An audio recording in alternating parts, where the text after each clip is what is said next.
Liftoff will start in T-minus 10 seconds. 10, 9, 8, 7, 6, 5, 4, 3, 2, 1. We have ignition. It's time! 17 seconds from Game 7 or from championship number 6. Jordan open. Chicago with the lead. Harper got a piece of it. It comes off. The Chicago Bulls have won their 6th NBA championship. Tying run at second, 2 out. Palmero over the head of Jenks. Uribe charges, throws, out! And the White Sox have won the World Series. To the far side around the 8-yard line to Hester.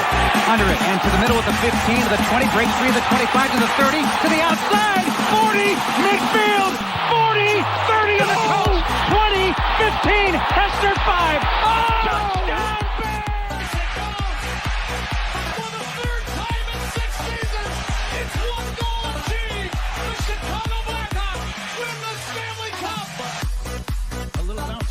Toward Bryant. He will glove it in front of Rizzo. It's in time. And the Chicago Cubs win the World Series.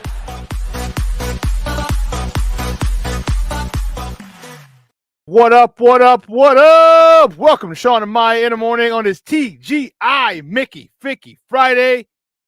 It's the weekend, baby. And I'm your boy, the SuperBack, Shawn Sierra. Thanks for tuning in. Guys, if you're watching us on Facebook Live, well, then I guess you found us on Facebook. And if you're not following us on Facebook, what? Come on, go to Facebook, type in Sports Zone Chicago, click the like button, and now you're following Sports Zone Chicago. Simple. But wait, there's more. All right? Go to the show's page, go to Shawn and Maya in the morning, like that page as well. So not only will you be following Sports Zone Chicago, but you'll be following Shawn and Maya in the morning as well. If you're watching this on our YouTube channel, excellent! And if you're not subscribed to our YouTube channel, for real? Come on, man. All right, go to YouTube.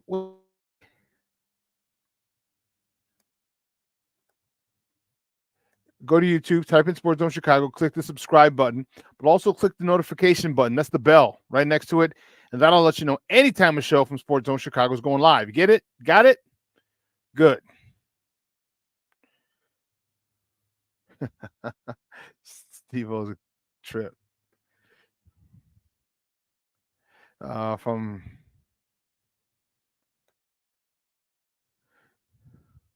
Anyway, now if you're watching us, stop it. There you go. If you're watching us on our mobile app, please don't tell me you didn't know we had a mobile app. Come on, man. Get with the program. We have a mobile app. So listen, wherever you get your apps from, and it doesn't matter. It doesn't matter where you get your apps from.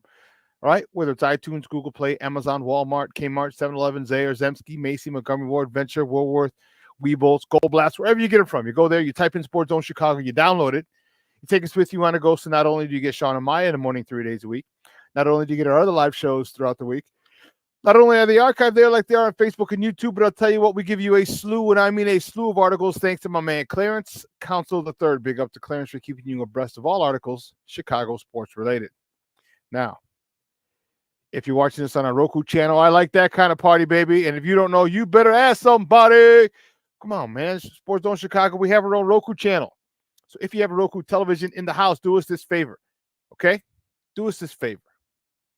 Download Sports Zone Chicago's channel to your television, okay? Very simple. You can put it right next to Netflix, Hulu, Amazon Prime, HBO Max, Disney Plus, Stars. Oh, snap. The final season of Power Book 2 started today. Oh, yeah, I know what I'm watching after I pick up the Warden. I like, woo, Charlie. Yeah.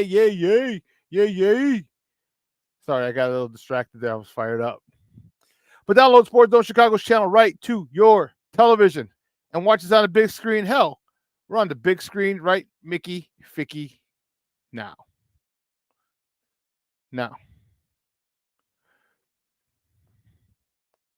There we go. Now, You can also tweet the show. You can tweet us at SportsZoneShy, that's CHI, at SportsZoneShy. Now, if you want to follow me, just me personally, you want to know what I did? Well, let me tell you what I did. I made it nice and easy for you folks. Nice and easy. One handle for Facebook, Twitter, Instagram, Snapchat, and TikTok. All one handle at the Shawn Sierra. If you want to follow my lovely co-host, I can follow her on Facebook and Twitter at the Sports Chica. And if you want to follow her on Instagram because you're an IG and you do it just for the gram, well, just follow her at Maya_Akai. It's MAYA_AKAI. Man, we got a great show, but I need you to get interactive. So whatever platform you're watching us on, whether it's Facebook, whether it's YouTube, whether it's our mobile app, do me a favor, leave a question or comment on that platform. It'll come up here in the thread. I'll put it up on the screen. We'll incorporate it into the show. And that, my peoples, is what makes this the best morning Chicago sports talk show around. And that's you, baby. So bring them all. Questions, comments, smart-ass remarks, because ain't nobody scared over here. And like The Rock said, baby, don't sing it. Just bring it. Wow. You know, it was... Well, let me tell you. Let's check out the chat. Let's see what's going on. What's going on and on and on and on. See who's in the chat so far. Cornelius Squalls in the house. What up, Papa? How you doing? That's what I'm talking about. My man Armando Emeterio. Lara Jr. My man Junior's in the house. I got to see Junior the other day. I was fired up. I got to see Junior on Wednesday. Saw him and the fam. Monica. Jeremiah. Patty. God, man, it was good to see you guys. You guys are freaking awesome. But you knew that already. Lavette Lee's in the house. Good morning, Mama. Thank you for tuning in. I appreciate it.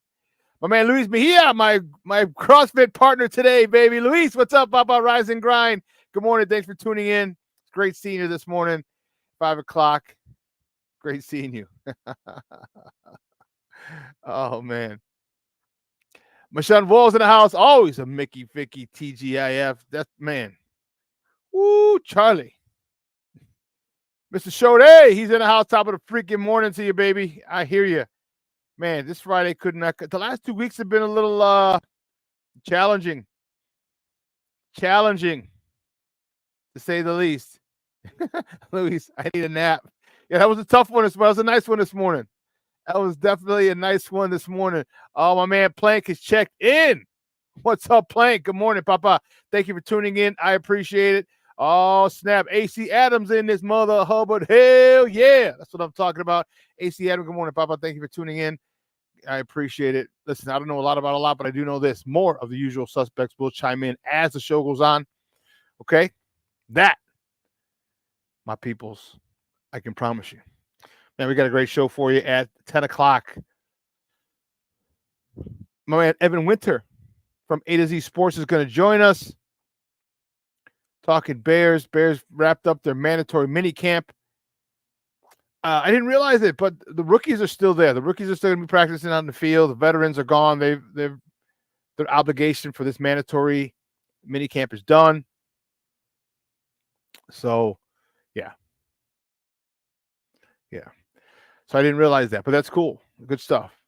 All right, Evan Winter from A to Z Sports, 10 o'clock. We'll finish the show up with a bang. I'm fired up. Fired up, people. I'm fired up. Some good H2O. Some premium H2O. So my all of my water boy fans. So I'm excited. This week was good. A little trying, to say the least. A little trying.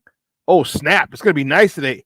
80 today, 75 tomorrow, 78 to 80 on Sunday. Okay. Okay, KK. I like this. Wow. So listen, if you're in the Chicagoland area, man, this is La Fin de Semana Boricua. This is the weekend for the Puerto Rican Fest. Puerto Rican Parade is on Sunday. Wow. If you've never been to the Puerto Rican Fest, I'm going to tell you what, you need to go. You need to go. One thing about Puerto Ricans, about Boricuas, mira, and my guy Luis Mejia he'll confirm it. Boricua. 2 things.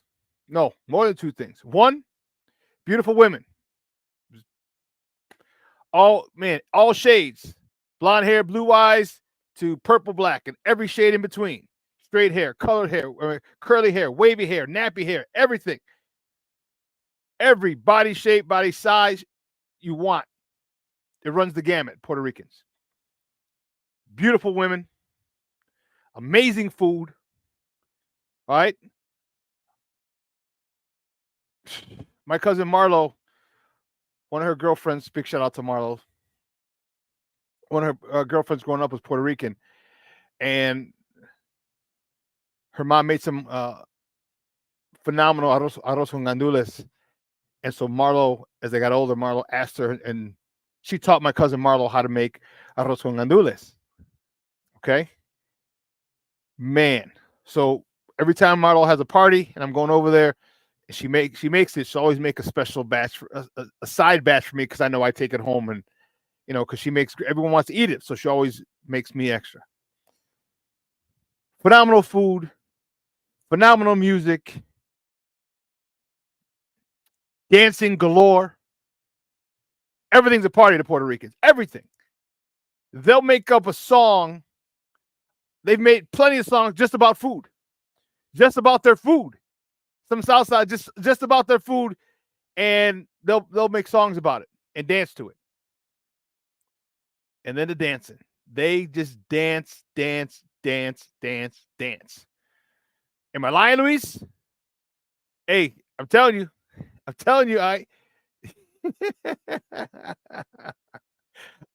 at here it is.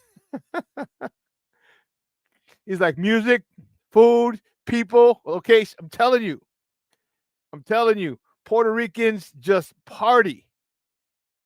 And yeah, they stop traffic because they want to go downtown with their flags.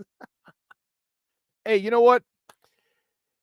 If you can dye the river green and have Irish people and everyone being drunk and pissing all over downtown Chicago, okay, be okay with that, then you should be okay with Puerto Ricans and even Mexicans on Mexican Independence Day or Cinco de Mayo going down with their big flags. I'm not saying, I'm just saying. But this weekend, the Puerto Rican Festival at Humboldt Park. Man, I'm telling you, it's gonna be one. It's gonna be one. I told you want to see some beautiful women? Bam, go there. If you're a woman, you want to see some good-looking guys? Bam, go there. You want to have some amazing food? Bam, go there. You want to have some music? Bam, go there. You want to see people dancing like it ain't got a worry in the world? Bam, go there. I'm telling you, Puerto Rican Festival this weekend in Humboldt Park is going to be lit. I was looking at on Facebook this morning, a friend of mine, she's on a committee and kind of helping out. I didn't realize she was on it, but she's all important. She had a little golf cart and stuff yesterday, riding around, preparing for the fest. That's what I'm talking about, baby. That's what I'm talking about. It's going to be a hell of a weekend. So if you're in the Chicagoland area, I highly suggest, if you're looking for things to do, I highly suggest you check out Humboldt Park and a Puerto Rican Day Fest. It's going to be fun.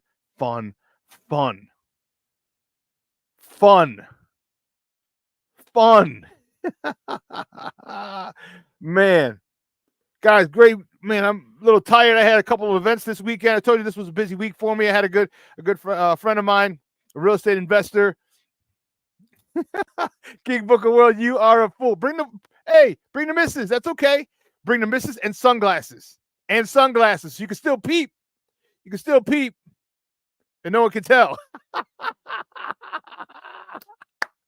You know how we do?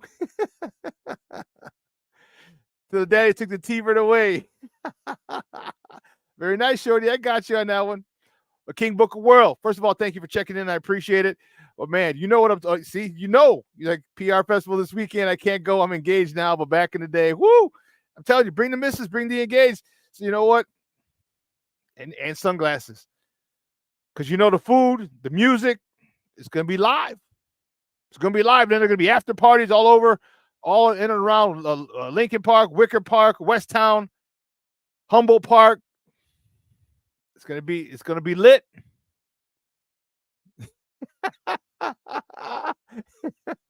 All My girl got Jean Grey senses.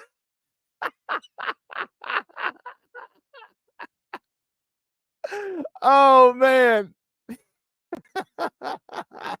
Hey, I feel you, Papa. I feel you. Hey, man, man, Luis is like, you're gonna need more than shades.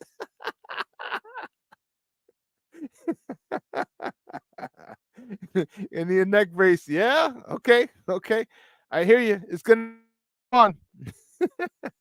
So you can always reminisce, King Booker World. I guess you can always reminisce. Let me tell you, it's gonna be fun. I don't know if I'm gonna go up there this weekend. I really like, because I had a busy week. A good friend I was celebrating, she had a ribbon cutting ceremony yesterday. She opened a 20,000 square foot building that had been condemned, that had been abandoned for 16 years. She bought it in end of 2019, and it needed a lot of work. She said yesterday in her speech, seven figure rehab costs. 7-figure rehab. Over $1 million in rehab. But it is state of the art, and it's on the west side. It's on the west side, 1400 South Kedzie. Okay. And she's got 2 offices. Her office, she has space for entrepreneurs. You can rent space there. She has a phenomenal patio where the party was held yesterday. You can rent the patio out for private events. Beautiful patio. It's got a working kitchen out there, working grill. They have a pergola out there. It's great furniture. They got a TV out. It's amazing. 7-figure rehab. It was supposed to be done in about 18 months because of her tenacity, despite the red tape that she had to deal with City Hall and the lack of permit and the delayed permits. She got it done in 14 months. All right. And she's also part of a book called Latinas in Construction. So she was part of a book called Latinas in Real Estate, and they made another book, Latinas in Construction. So a lot of the women who were in the book were there yesterday. Some they came from California, Florida, obviously someone around the Chicagoland area. So we were there yesterday, and man, phenomenal time. I was late for CrossFit this morning. But I want to send a big shout out to my girl Shayla Padilla for the phenomenal work you did for Project Penny. I had been following that progress since when they started the rehab after she bought the building, and it took a while. And I'm so happy and so proud of her. And she was emotional last night. She should have been. It was a special night for her, and I'm just so proud of what she accomplished. And man, she's Puerto Rican. She knows how to throw a party. She had a band yesterday. Man, they were jamming some salsa band there yesterday, boy. And they're all older men, so these dudes knew. Dude, it was a great time yesterday. So big shout out to my girl Shayla Padilla for that milestone, because that is huge. Revitalizing the West Side, giving entrepreneurs places to work and co-op, and it's cool. But let's get right to it, baby. Guys, you know how we do. The first segment of every show is called Top of the Morning. It won't come just when you want it.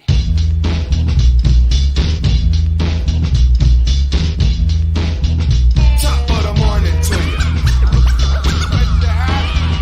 Top of the morning to you. Top of the morning to you. Yeah, baby. Let's see where we're gonna go. Which way do we go? I know where we're going. We're going right here. Just because, and here's the funny thing. So up there yesterday, it was hilarious because everyone's a Cub fan. Or most of the people just about all the people there were Cub fans. And so my guy Graco, big shout out to Graco, Funes. He this one good. Oh, perfect. Yes. he donated 4 Cubs tickets. And so, it was a raffle, so I bought some. But what's cool was like they had 10 gifts, and you got to put it in the mason jar that you wanted to raffle. So it wasn't just, all in one bucket and everybody, you just happen to get what you get. You put it in specific one for the specific prize. I'm like, that's dope. Okay, it's dope. So they had a whole bunch of. They had the Cubs tickets, which I didn't put it in. They had a bottle of white wine, because that was one of the sponsors, a winemaker. White wine, red wine. Someone else donated a bottle of white Hennessy. Long story short, I won the bottle of red wine, which I love. I love red wine, and I won the white Hennessy. We're having a weekend this weekend, baby. I'm telling you. But we were talking a lot of ish yesterday with all the Cub fans. They're like, "Oh, you're gonna have to leave." They're telling me you're gonna have to leave. Get out of here. Joking around, of course. And but it was good. But you know what happened? The Cubs lost. So I was happy as a pig in slop. I could care less if my White Sox won. The Cubs yesterday. And losing to the Cincinnati Reds 8-4. Javier Assad, he got the loss. He's 4-2 on the season. He went 5 2/3, 7 hits, 5 earned runs, 2 walks, 7 punch out. Mr. Outcast himself, Heiya Suzuki, he was 2 for 4 with a double, his 7th of the season. A homer, his 7th of the season. And he drove in his 24th and 25th runs of the season. Christopher Morel is 1 for 3 with a homer, his 12th on the season, driving in his 38th and 39th runs of the year. Keep it moving. The next top of the morning, top of the Cubs stay in the Queen City. They face the Reds again. First pitch tonight is at 6:10 p.m. You can catch that on the Marquee Network, or you can listen to it on their flash station, 6:70 a.m. All right. Deal is on a bump for the Northsiders. He's 0-2, just coming off a rehab. 0-2 with a 4.10 ERA. He's going up against Nick Lodolo, who's 5-2 with a 3.11 ERA. Keeping it moving. The next top of the morning topics. My White Sox. Lord have mercy. My White Sox get the dog snot kicked out of them yesterday at home on the South Side, 14-2 to the Carmines. Carmine's the color red, to the Red Sox. Unbelievable. Let me tell you something. It was, you talk about frustrating, and I know my White Sox suck, so none of us are expecting anything great. But God bless it. God bless it. 14-2. You know what I mean? Like, come on, man. Jake Woodford, he got the loss. You see him there. He's 0-2. He only went 4 innings. 10 hits, 7 earned runs, 3 walks, 3 punch outs. Andrew Vaughn was 1 for 4 with a homer, his 5th, driving in his 20th run of the season. And this was pretty cool. This was pretty cool. All right. Youngster Zach DeLoach, all right, got his first hit. First major league hit. I thought that was cool. He was 1 for 4 yesterday. He got a double, which was his first major league hit, and drove in his first RBI. So they gave, I'm sure they got him the ball. That had to be pretty cool. I know it was in the blowout, but still, it's still really cool to get your first hit at the show. To get your first hit in the show, that's pretty dope. That's a milestone. All the years that you played to get to that point, yeah, you're gonna want that ball. You're gonna want that baseball. I would too. It makes a whole lot of sense. The White Sox again. Tonight they host the Boston Red Sox, Wicked Pista. They host them again on the South Side. First pitch is at 7:10 p.m. You can catch that game on NBC Sports Chicago, or listen to it on their flagship station, AM 1000, which is ESPN here in Chicago. Cooper Criswell is on the bump for the Carmines. He's 3-2 with a 3.92 ERA. He's going up against Garrett Crochet, who takes the bump for the good guys on the south side, he's 5-5 with a 3.49 ERA. And according to John Heyman, well, the next top of the morning topic, the loss increased the winning streak to 14 straight losses, and that is a new franchise record. A new franchise record for consecutive losses for the White Sox. And according to John Heyman from the New York Post, this hurt. Yeah. The White Sox are shopping Lewis Robert Jr. Garrett Crochet as well, but Lewis Robert Jr.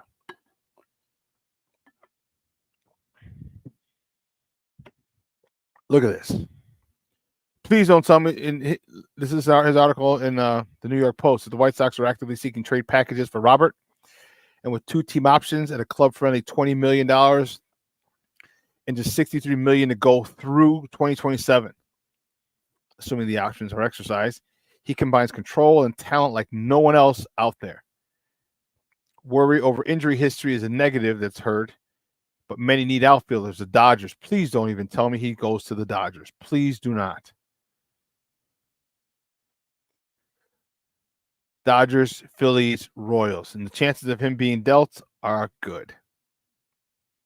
Can you imagine if he goes to the Dodgers? Let me take this down. Can you imagine if Lewis Robert goes to the Dodgers? Wow. Wow. King Booker World, they get 2 tutties. 2 tutties with all we got was a safety. They stepped out of the back of the end zone. So they gave us the 2 points. Not funny, Junior. Not funny.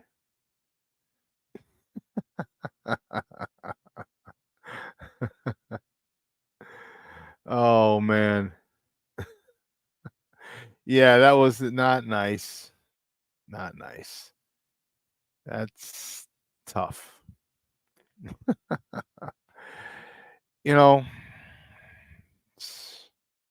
don't know, but listen, let's take a quick break. All right. On the other side of the break, we have more top of the morning topics. We are going to talk about a team that won yesterday. Please, thank goodness we have a team that won yesterday. We'll talk about that on the other side, so don't go anywhere, folks. Keep it locked right here. Shawn and Maya in the morning on Sports Zone Chicago.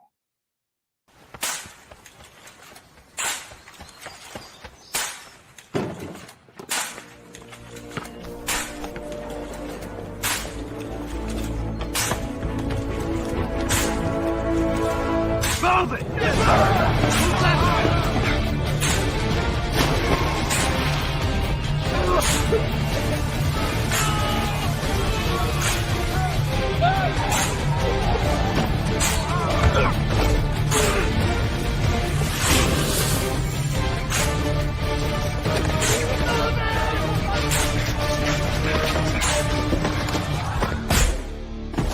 Many will hear the calling. Few will earn the title. United States Marine. The few, the proud, the Marines. Hey, it's your boy, the SuperBack, Shawn Sierra, and be sure to follow Sports Zone Chicago on all social media platforms, on Facebook, Instagram, and our Roku channel. You can find us at Sports Zone Chicago, and on Twitter, we are at Sports Zone Shy. Also, be sure to download our mobile app so you can take Sports Zone Chicago with you on the go.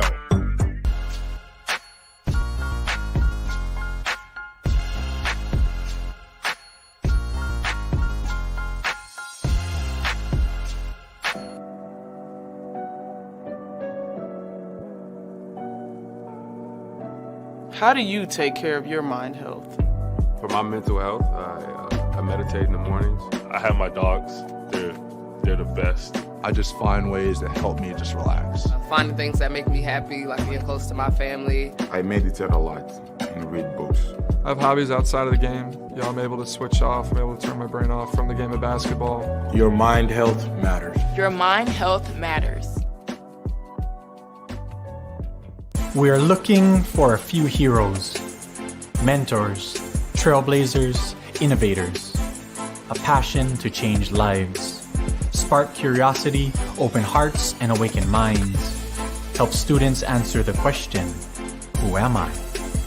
This could be your calling, but this is no job. It's the journey of a lifetime. Be a hero. Be a teacher.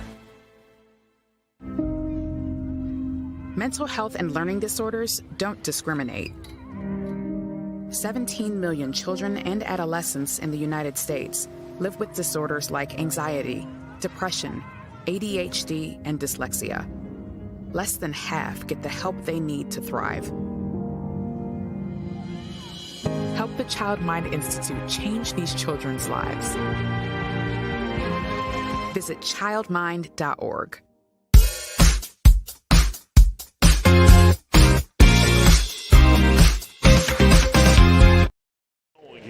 Great American Ballpark. In the air, left field. Can't find it, and that one is going to land and be fair. Suzuki will cruise into second. Man. Best among all qualified pitchers. Next pitch in there. Got him. Friedel can't believe it. It says something to Adrian Johnson. If TJ checks the video, he'll see that this is a pretty good pitch. Backdoor curveball. He drops a deuce on the outside corner there. Suzuki. In the air, left field. Seiya Suzuki puts a charge into that one, and it's gone. Suzuki with a 2-run homer, and the Cubs have the lead. Exit velo of 103.9 for Seiya Suzuki. Welcome back to Shawn and Maya in the morning on Sports Zone Chicago. Those Cubs courtesy of the Marquee Network. Those were the Cubs yesterday in a tough loss. All right, tough loss for the Northsiders. All right, 8-4 in the Queen City. Let's talk about some wins. The Sky, yes, baby. In Angel Reese's homecoming, Chicago, baby, they did it. They beat the DC Mystics, or the Washington Mystics. See, that's 5 times real fast, huh? 79-71. Kennedy Carter, who's gotten so much vitriol over the past week or so because her foul on Caitlin Clark, which Caitlin Clark definitely embellished. She led the way with 25 points. Angel Reese.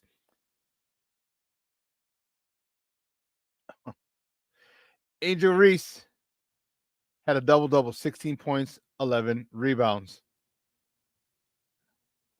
You know, Angel Reese she's something else, boy. She is definitely she's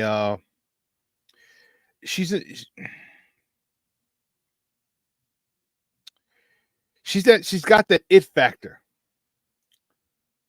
You know, she's got that it factor, and believe me, she's got stardom written all over it. And Isabel Harrison rounded out. She contributed 14 points and 7 rebounds.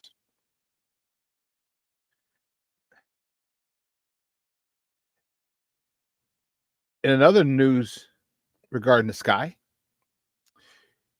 the WNBA reviewed the tape, and they rescinded the second technical given to Angel Reese during Tuesday's loss against the New York Liberty. They're like, oh, man, it shouldn't have been given. Shouldn't have been given in the first place, but it got rescinded, which is good. So I'm wondering if that's gonna, if that $1,000. I think because she got ejected, she had to pay. She got fined $1,000, so now she should be able to get it back. Yeah.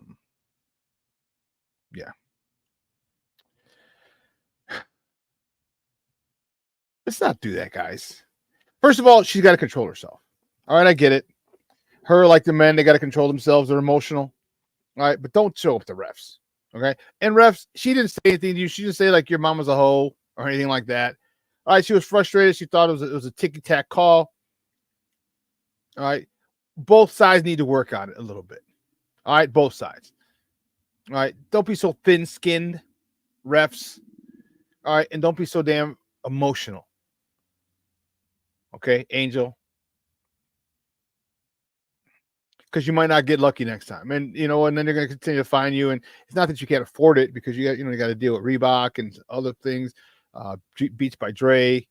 You still have a lot of your NIL money, and the partnerships that you had in college are still going with you in the NBA. So you're making a hell of a lot more money with endorsements than you are in your contract. So $1,000 you ain't jack. But it's the optics. All right, for me, it's the optics. So what you're doing is look all the little girls who are looking up to you, all the little girls who are in love with Angel Reese and want to be the next Barbie, the Chi-Town Barbie. Okay, all right, they're seeing this. They're seeing this. You got to set a much better example for those young ladies. Okay, you have to. I know you're 22.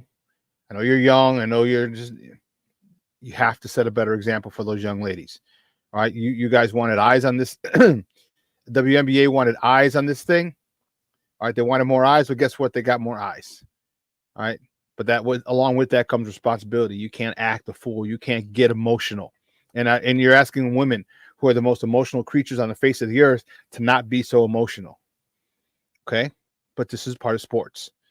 Okay, and you are still a role model representing, and these young girls are going to say, well, she does it, so why can't I do it?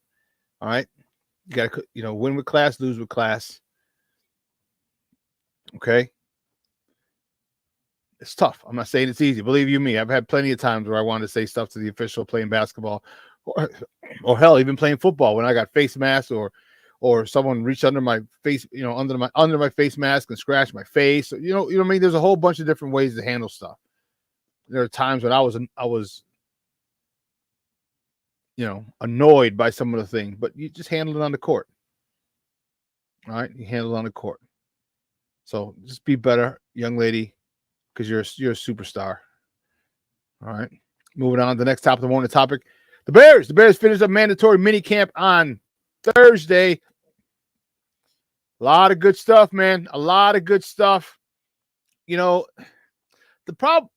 of the problems that I'm having is everyone and their mama is like, oh, Caleb this, Caleb that. Oh, it's a problem with this. He's having trouble with the cadence. He's doing this. What about that? I get it. You're reporting, but it's not just reporting. It's Chicken Little-ish. Everything is so urgent. Everything is so urgent. Like you understand there's going to be a learning period. So stop with the emotional swings, the high highs, the low lows, and just let it play out. See, everyone's talking about, the cadence here, the cadence there, and the bad practice he had, the defense shut him down. So remember, he had the playbook prior to him being drafted. He was working on all that stuff.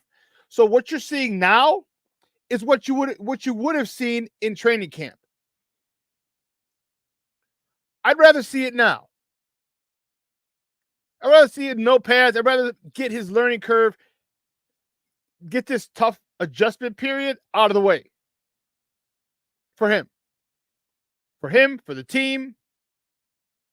And he's going to hold more workouts with the guys, him and Keenan Allen, DJ Moore, obviously Roma Dunze, that's his dude. And they're going to get better.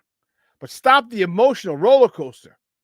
Oh, he threw 3 interceptions or 4 interceptions. Oh, he's a rookie going up against one of the best defenses, especially one of the top 2. And it probably not number 2. Back sevens in the NFL. And they're going 7-on-7. So you're talking about guys who are learning a new offense, Roma Dunze, new terminology for everybody. Going up against a defense going into its 3rd year. Just about everybody except Byard, the free safety, was here last year. Come on, man. It's not Chicken Little. Let this guy work. Let this guy make mistakes. Let him figure it out. Stop with the emotional roller coaster. It's pointless. It's downright annoying, to be honest with you. The sensationalism with, oh, Caleb threw three interceptions and four. He completed, or he had 6 incompletions, 7 straight incompletions, whatever. Who cares? No one gives a rat's ass. And stop making it like it's so damn important, because it's not. Only reason it's important is because it's helping him learn. That's all. That's it. Goodness gracious, great balls of fire. These mother hubbards, man. Everything is one way or the other, so sensationalized, so dramatic.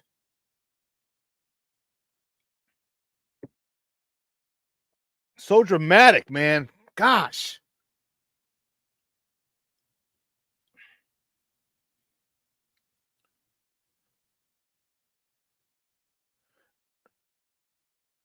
AC Adam, I love having Reese, but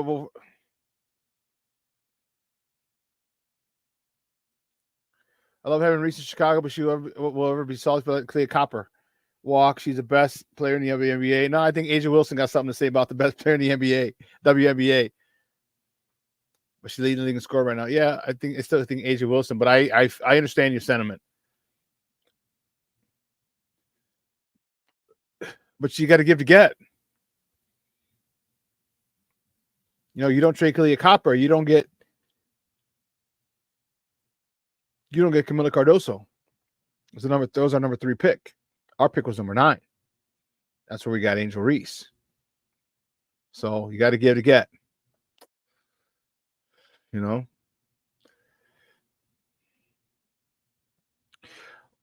There was some,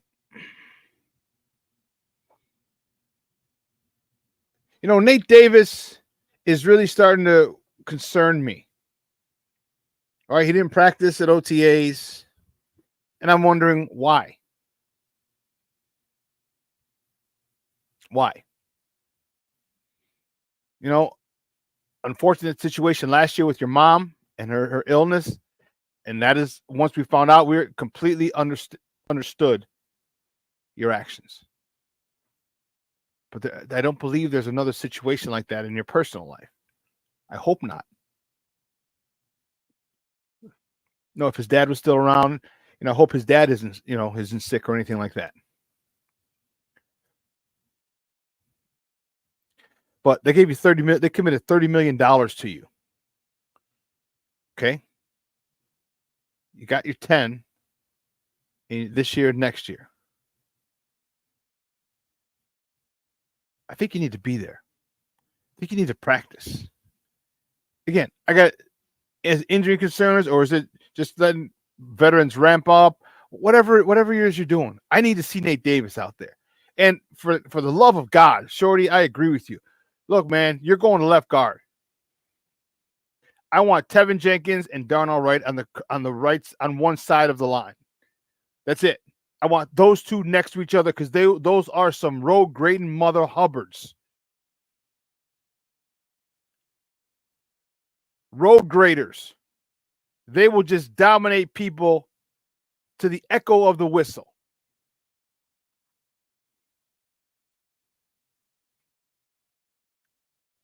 And if you don't want to play left guard, or you're not very good at left guard, then you know what? We're in the left guard market. But we signed some guys in the offseason that should help alleviate that. Could be a stopgap.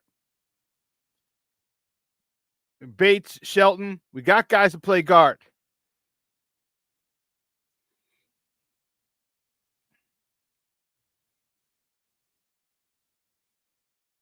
I really would love to see Darnell Wright and Tevinjenkins to his left to open the season, to open training camp. I would love to see that, because of the attitude that side of the line would have. That dog mentality that they would have. That you never question what side of the ball you're running on 3rd and 1. And when their mama can know, guess what? You got to stop it. You have to stop us. And I like it. I like it a lot.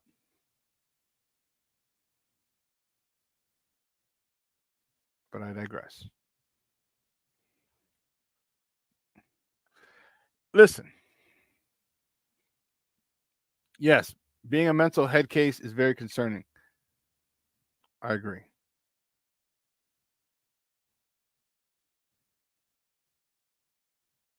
NBA Finals, Game 1 goes to the Boston Celtics as they destroy last night. Destroy the Dallas Mavericks. And I picked Dallas, damn it. They destroyed the Dallas Mavericks in Boston. 107-89, 18 points. They were up 30 points at one point, I want to say. Celtics now lead the series 1-0. Jaylen Brown led the way with 22 points. Jason Tatum, 16 points, 6. Oh, shoot. I did not see. I missed. How many points did you have, sir? How many points did you have? Or rebounds? That's what I messed up. My apologies on the rebounds for Jason Tatum. Oh, shoot. 16 and 11. Okay. Okay. I'll make sure I get that up there right now. There we go. 16 and 11 for Jason Tatum. Remember, I still don't think. I don't think he's a superstar. I think he's a star. I don't think he's a superstar. This would go a long way in helping him achieve that Super Bowl superstar status, but because I don't think he's a superstar. I don't. He makes plays. He makes a lot of. He just doesn't have that it factor for me. I could be wrong. I've been wrong before. But he just doesn't seem to have that it factor. See what we got over here in the chat. Don't worry. The Celtics just held serve. Yeah, I hope so. But for Dallas to win it, they're going to have to win one on Boston's home court. They're going to have to. Wicked Pissa. Going to have to win. You got to win on Boston's home court. Can you get a split in game 2? Speaking of the next top of the morning topic, game 2 of the NBA Finals is set for Sunday.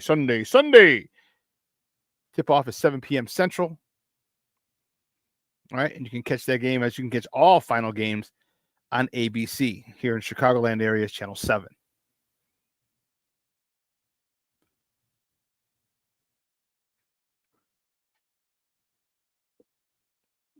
I was really surprised the way Boston handled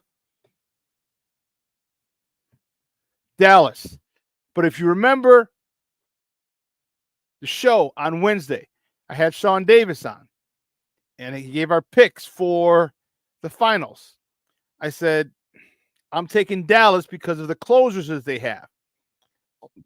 Excuse me. He said, if it all depends on one player. If Kristaps Porzingis. If Porzingis plays well, Boston will win. This is what Shawn Davis said. If Porzingis plays well,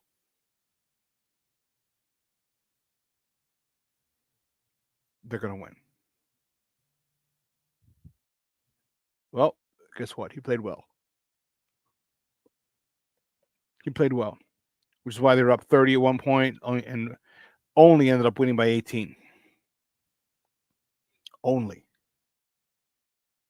Yeah. One game. Who said in the chat they held serve? That's fine. Whether you lose by 1 point or whether you lose by 50 points,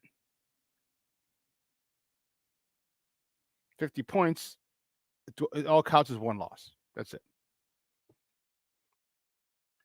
But Sunday, they got to come out of that funk. They can't be in that funk. All right, Dallas has to. They got to step it up. They got to be more physical. They got to be more aggressive. You have to be, you got size, you got closers, you got shooters. I don't know.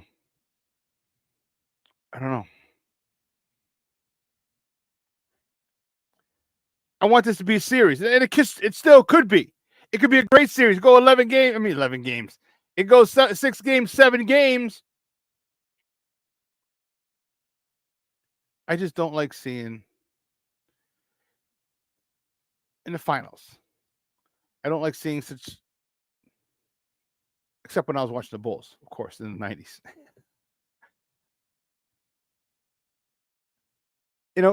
Today's game is so close. Which I like. I just don't want to see. I don't want to see these blowouts. So Dallas has got to come back. They got to come back. They got to reevaluate.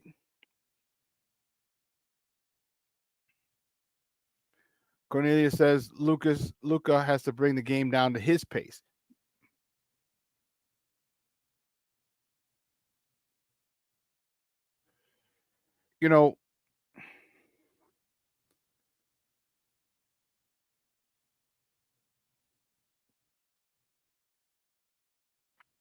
Maybe he might have to have Kyrie take over for a minute.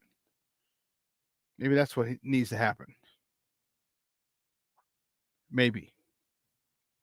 Because you don't have to do it yourself. And you have to understand that he's probably fired up. I know he's been playing professionally since he was like 15. But you never played in the NBA Finals. The spotlight is warmer. Okay? The questions are crazy. Got to keep it. I don't know. But anyway, I hope the series turns around again. It's only one game. Adjustments are made every game. From game to game, adjustments are made. So will Kyrie be the predominant ball handler? Will bringing it up? Will he get the ball coming out once Luka gets across half court? Get Kyrie involved more.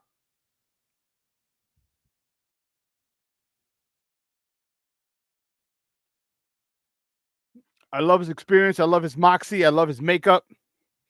He's tough.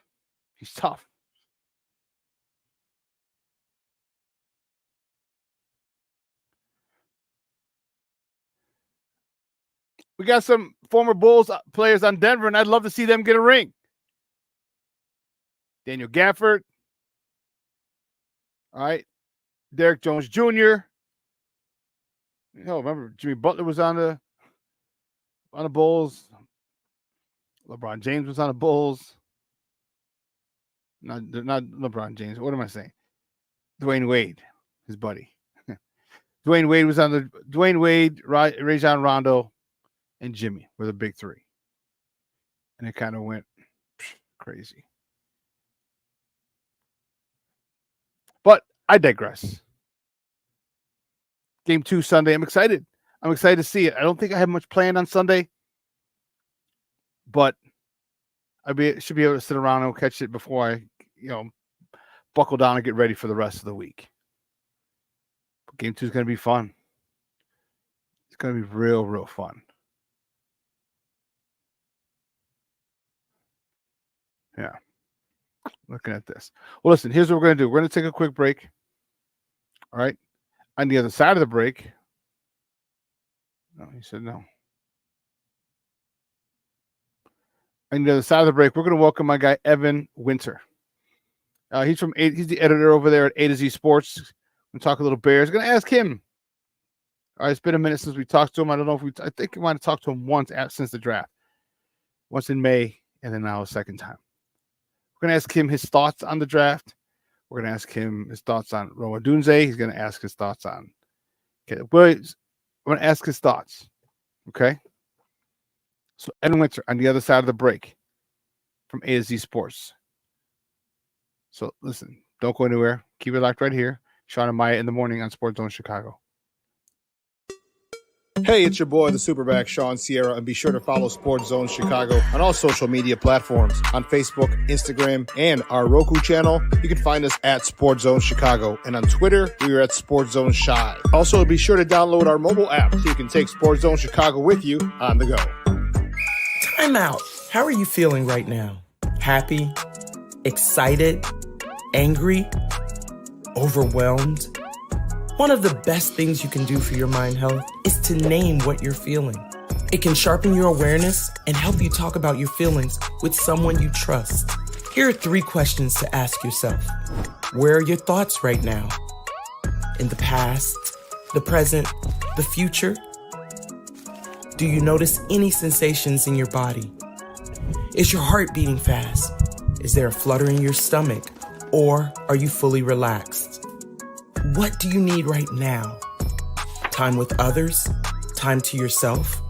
Remember, there's power in this awareness. So find ways to identify what you're feeling today.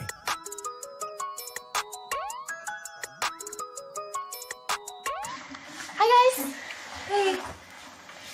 Hi, Megan. Hey, Jessica. Megan, you're a tramp. Ryan Fitch told me you guys made out. Everybody knows. He said your breath smells like garbage. And he almost puked. He says you're the most desperate girl he knows, besides your mom. How many boyfriends does she have anyway? Lots? Your makeup makes you look like a clown. That zit is huge, zit face.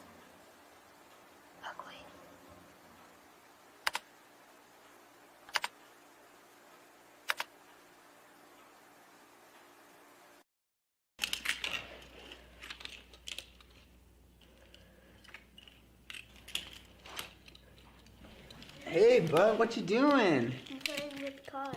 Cars? Can you show me what a car does?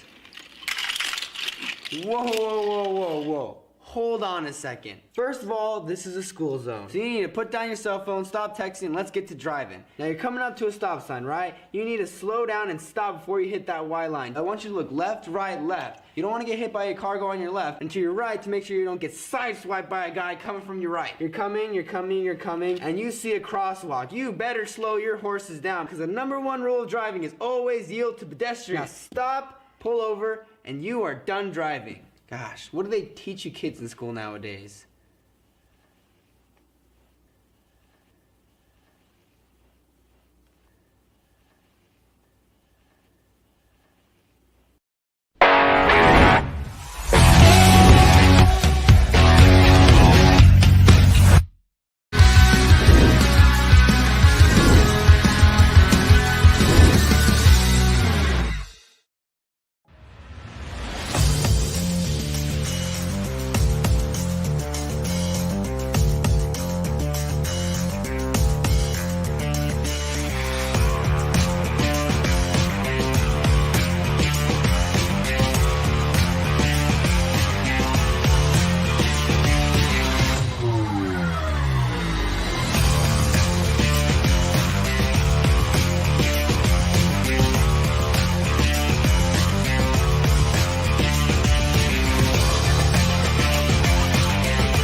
Oh, welcome back to Shawn and Maya in the morning on Sports Zone Chicago. Those clips courtesy of the Chicago Bears. Those are some OTA highlights. Got me a little excited. Good stuff. All right. I'm not saying Super Bowl. I'm not saying anything else. I said good stuff. It's good to see football. Good to see, even if it's just in helmets, good to see them throwing the ball around, grasping the concepts, grasping a lot that needs to be grasped. All right. Before the season starts. But let's just calm down, jamokes. All right, Caleb's not going to the Pro Bowl or going to the Hall of Fame because of a couple of OTAs and freaking shorts and a helmet. All right, relax. Take it easy. All right. My next guest is a good friend of the program. Excited to talk to him. All right. He's been rocking with us for a minute now. he's a big head honcho over there. He might be owner A to Z Sports soon. Shit, we might another year or two. It'll be owner. I mean, I'll get his assistant. Man, he's the managing editor over there at A to Z Sports NFL. You can find him on Twitter at Evan_ATOZ, A to Z. Guys, welcome back to Shawn and Maya, Evan Winter. Evan, what's up, Papa? How are you? What's up, Shawn? I'm doing great, man. As always, it's my pleasure to be here, and thanks for having me on. Oh, no problem, dude. No problem. I'll tell you, next year, I'll get your assistant. Is Mr. Winter is unavailable. Who's calling? Mr. Winter. Oh, shit. Okay, excuse me, Mr. Winter. One of the few times that the MR comes in front of my name unless I'm filling out some kind of form. So, yeah, that would definitely be something. Oh, man.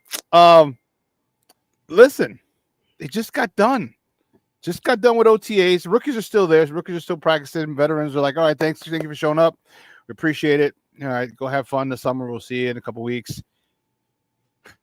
Your take, your thoughts on everything that was reported from Bears mandatory OTAs.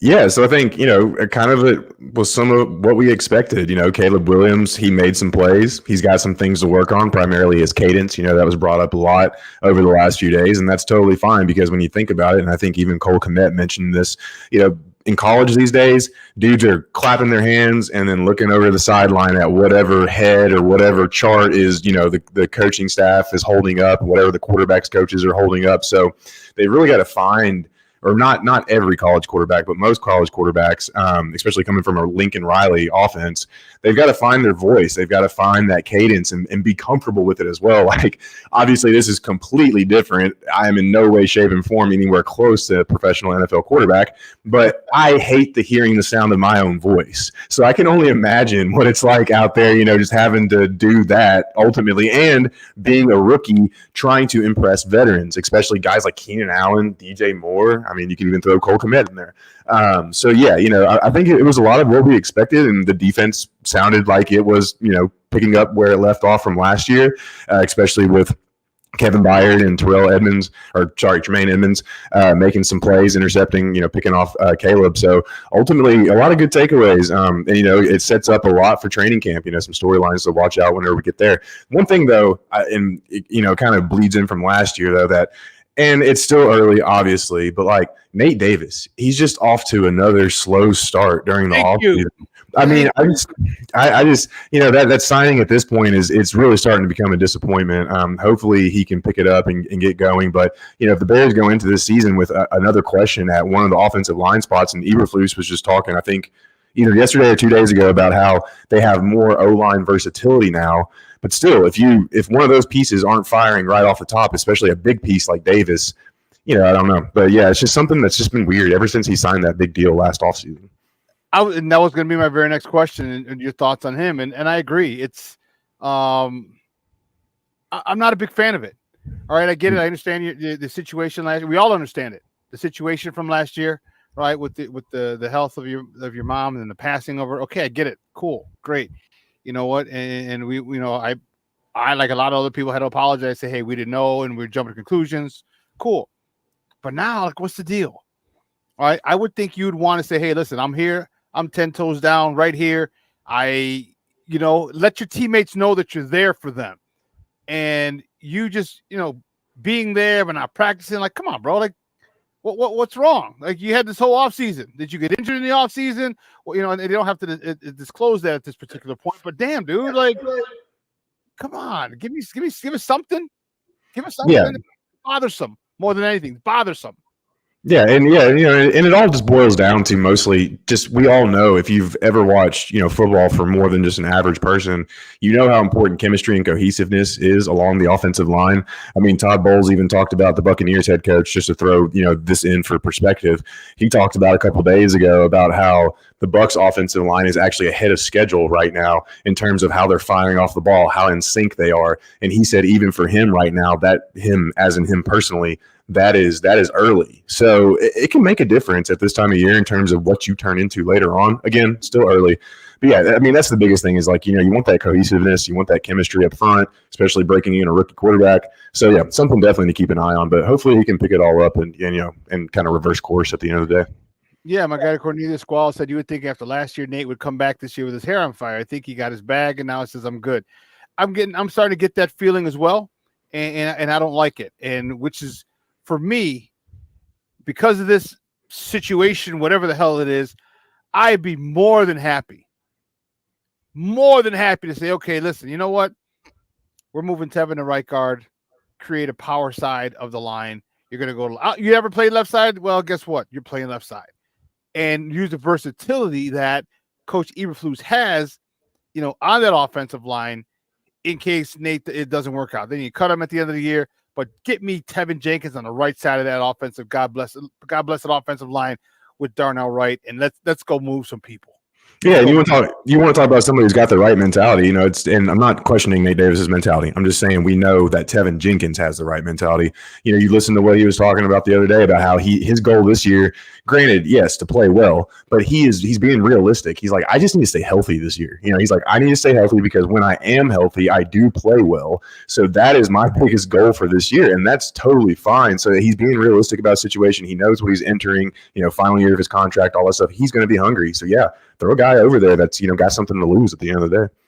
Yeah, and to have that, if you get that with 2 tight end, 3 tight end sets on that, come on, man. And I don't think I haven't heard any rumors of them cutting Kari blasting games. So you mean to tell me you're going to have what if you have 23 personnel? All right, like we're coming this side, baby. We're coming this side. That tight end's in motion, and he's coming.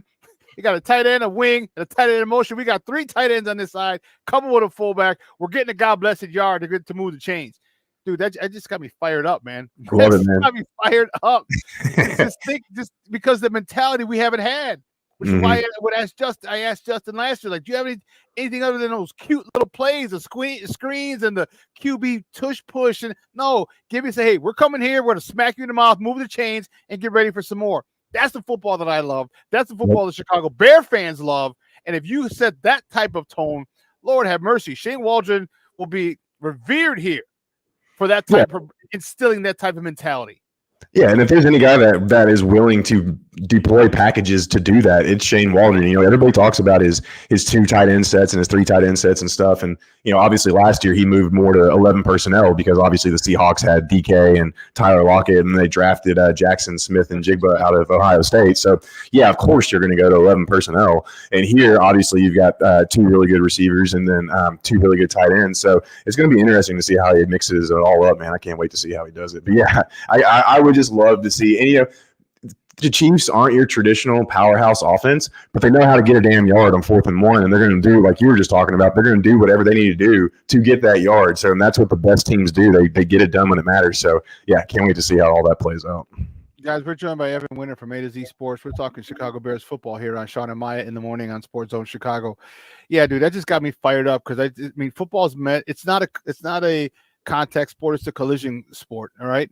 And there's certain things that you need to impose your will on people. And I know we're going to pass the ball and throw for 10,000 yards eventually, whatever. But there still comes a point in time, various times through the game, where you need a yard. You need a yard to keep the chains moving. And all that finesse shit that we had the last couple of seasons has got to go. And it sets the tone, and it not just with us, it sets the tone with our opponents. Because our opponents know they got to get ready because they study film like, okay, look, here they come. They got 2 tight ends. They got a tight end. They got a wing. They got a guy in motion. They're needing 3 tight ends with a fullback. They ain't playing around. So you better get your big boy pants on 3rd and 1, 4th and 1, and know there's going to be some popping going on, and that sets the tone. And that it could intimidate some people. Some people might not be ready for that. It doesn't matter. This is the type of football that I like. But I digress because I'm gonna get fired up, bro. I already got goosebumps just thinking about a tight end in motion. Hell, what if an offensive lineman? Me and my offensive lineman reporting is eligible. Give me a Tyree Carter and get him in this. Don't get me started. Don't get me started, damn it. Friday, Puerto Rican Fest this weekend. Gonna be great. Whoa, man. But I digress. Fireworks all day, baby. I mean, hey, I could just see Gerald Everett going in motion right now in a 2 tight end set, but then yet hitting DJ Moore on a backside crosser, just to completely take the safety out of the picture, all that stuff. So yeah, man, it's just bingo. There's so much fun just to think about this offense because so many players can play. You're not pigeonholing yourself or tipping your hat to the defense in really any kind of formation because just about all these guys can do multiple things. So yeah, it's exciting, man. Are you having any concerns about the cadence of some of the false starts that they had earlier during his OTAs?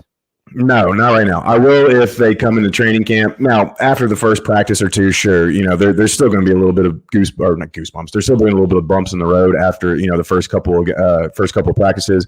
But as long as they start getting the cadence and stuff down like that within after the first couple of practices at a consistent level, then things will be fine. But if they don't, then yeah, that's when it's time to start worrying. I mean, like we were just talking about, it's just one of those things that he's got to learn how to do. And the good thing about it is, if you want to be pessimistic, you can look at this as a negative too. That's the beauty of the sport. But regardless, I look at it as a optimistic from an optimistic standpoint.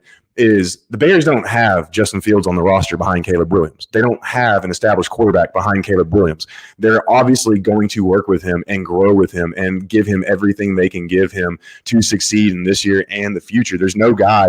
Tyson Bagent isn't going to come up and take his job. I mean, let's just be real. Neither is Brett Ripien. Might beat him at Topgolf, might beat him over there, but he ain't beating him out for the starting job at quarterback. So, all of this is just going to be something they're going to be dealing with as they go along. And I think, when Matt Eberflus announced him as the starter, like a month and a half ago, or I don't know, my timeline is all screwed up, at least a few weeks ago, they were saying at that point, yeah, it's do or die with Caleb. No matter what happens, we're going to be with him every step of the way. And I think that's fine. I think that shows that Caleb also understands this is going to be a process, and he understands that maybe there's going to be ups and downs, stuff like that. And if they're all on the same page with that, there's not going to be any animosity. There's not going to be any back and forth. There's not going to be any wondering or stuff like that, like we've seen in not specifically Chicago, but just other quarterback situations in the past. So I like what they're doing. I like that, they didn't bring in an established veteran to show him the ropes or anything like that. They're putting it all on themselves, which is what they should do at the end of the day. And you know what? You brought in a good teacher because remember, and I'll reiterate this a million times, more times before the season starts. The best acquisition this offseason was Shane Waldron. Yep. And all we kept hearing or keep hearing is he's a good teacher. There's never been a bad word said about him as far as teaching. Now, some of the players and some of the fans in Seattle might have an issue. Okay, cool, fine. But him teaching has never been in question. So I am extremely happy with that. And if that's the case, there's really no safety in that. And Tyson Bagent is a good backup. He's more than capable. So I'm cool with it. But the fact that they're learning from a guy who's a teacher, a good teacher, that is what excites me.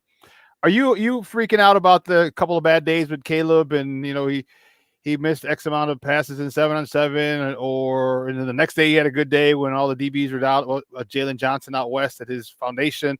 Are you freaking out about that? Are you concerned about him struggling against this defense? No, not at all. It's a good defense. I mean, this is the kind of defense you want your quarterback practicing against because it's going to bring the best out in him. It's going to frustrate the hell out of him. It's going to teach him resiliency. It's going to teach him how to persevere. It's going to teach him to shrug off those interceptions that he threw if he's one hitch too many, whatever the problem might be. This is exactly what you want. This is the time of year to make mistakes. I mean, you hear it all the time from every coach, from every player at this time of year, is that this is the time to make mistakes. This is when you grow. This is when you get the mental part down. This is where you lay the groundwork for training camp. Now, granted, if we go into training camp and he's tossed 12 picks in the first two starts or first two practices, okay, now we have something to talk about. We have a lot to chew on. What exactly happened between now and then. But yeah, no, nothing to worry about right now. Again, it's a rookie quarterback. He's going up against a really good defense, and they're trying to test him.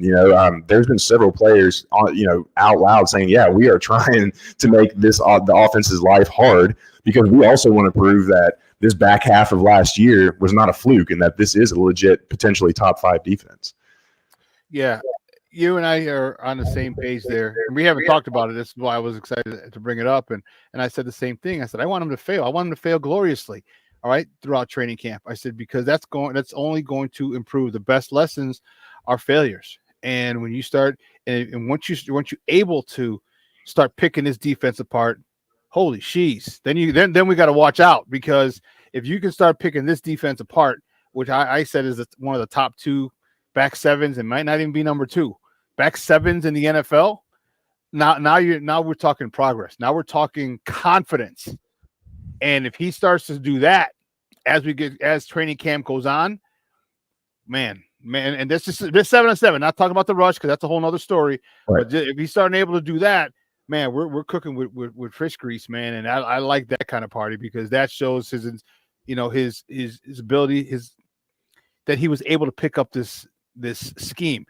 How important was it, now that we're having these hiccups now, that he had the playbook and had access to the playbook with his quarterback coach a month or 2 before he was drafted? How important is that now? Because this would probably be happening in training camp had he not had access to that playbook. Yeah, it's absolutely huge. I mean, it's gigantic. And, I don't know the guy's name, his personal, quarterback's coach, but I can't remember. It's escaping me. Yeah. But regardless, the fact that they were already on top of this is huge. I mean, not to bring up the Vikings, for obvious reasons, but, they were they're moving N'Keal Harry, the former first-round pick wide receiver, to tight end. And they told him about it back in, December. And he literally said, 2 days ago, that it allowed him to get a head start coming into OTAs, where he feels super comfortable with the position switch. It also allowed him to add 10 pounds over the offseason.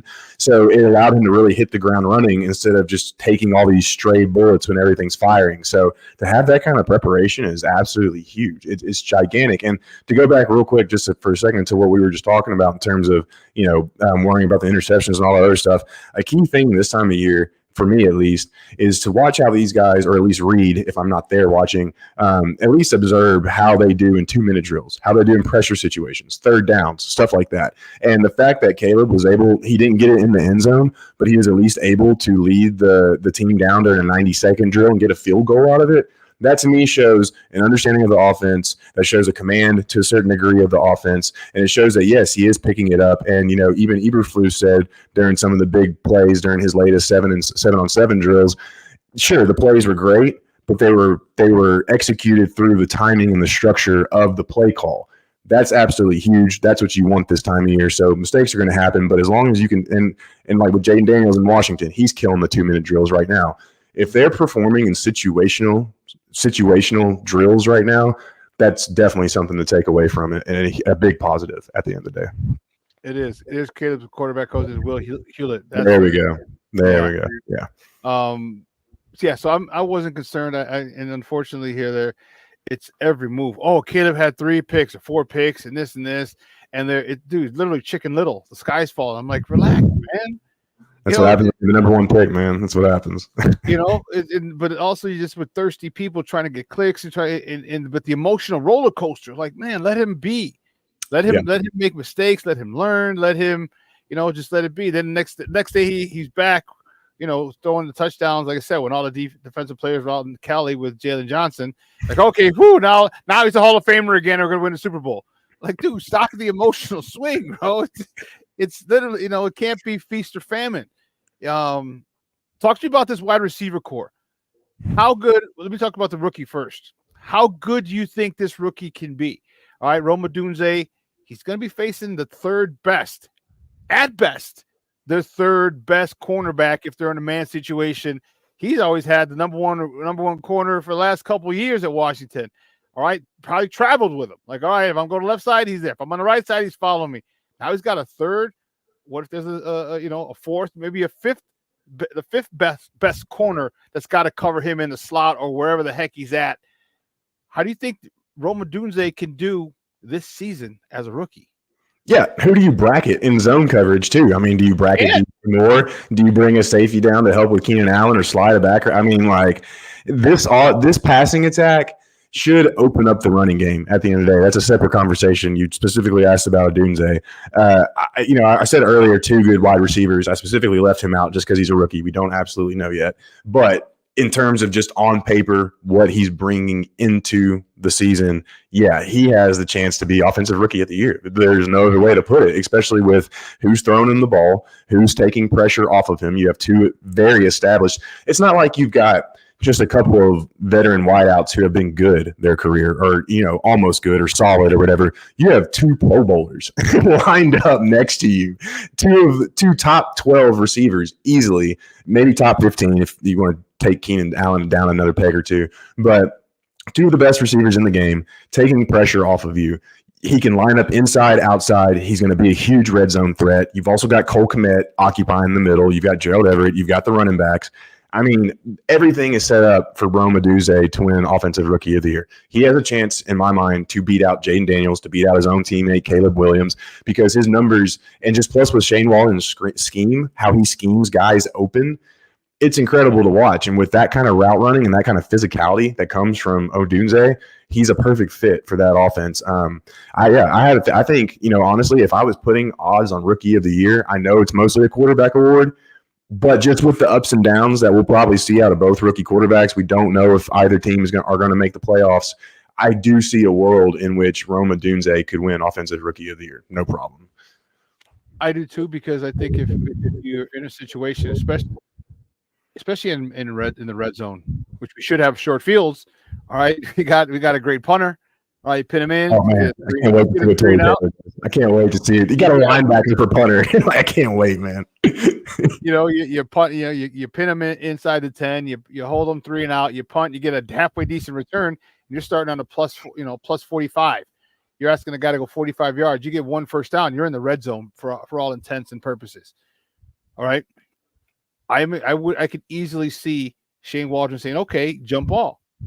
You got a 6'5" Keenan Allen. You got a 6'4", 6'3" plus Rome Odunze. You got a 6'5" Cole Kmet. You have Gerald Everett, who's a 6'5", 6'6", somewhere in there. You got some guys who can go up and get it.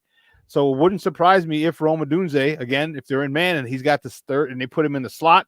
And that's another thing that I like. The fact that you can alternate. I'm sorry, you can put any of these guys. You can mix and match them. You want a specific matchup? Okay, it's man. Let me put DJ Moore in the slot. Put him in motion and have this guy go. Or in this play, I want Rome Odunze or in the slot with this matchup. Or in this one, I want Keenan Allen, a 6'5" guy who can find. There's so many. They're basically interchangeable. They have different skill sets. Some kind of like a Venn diagram. Some are similar. But they have different skill sets, but you can interchange them and really create unbelievably favorable matchups for the offense.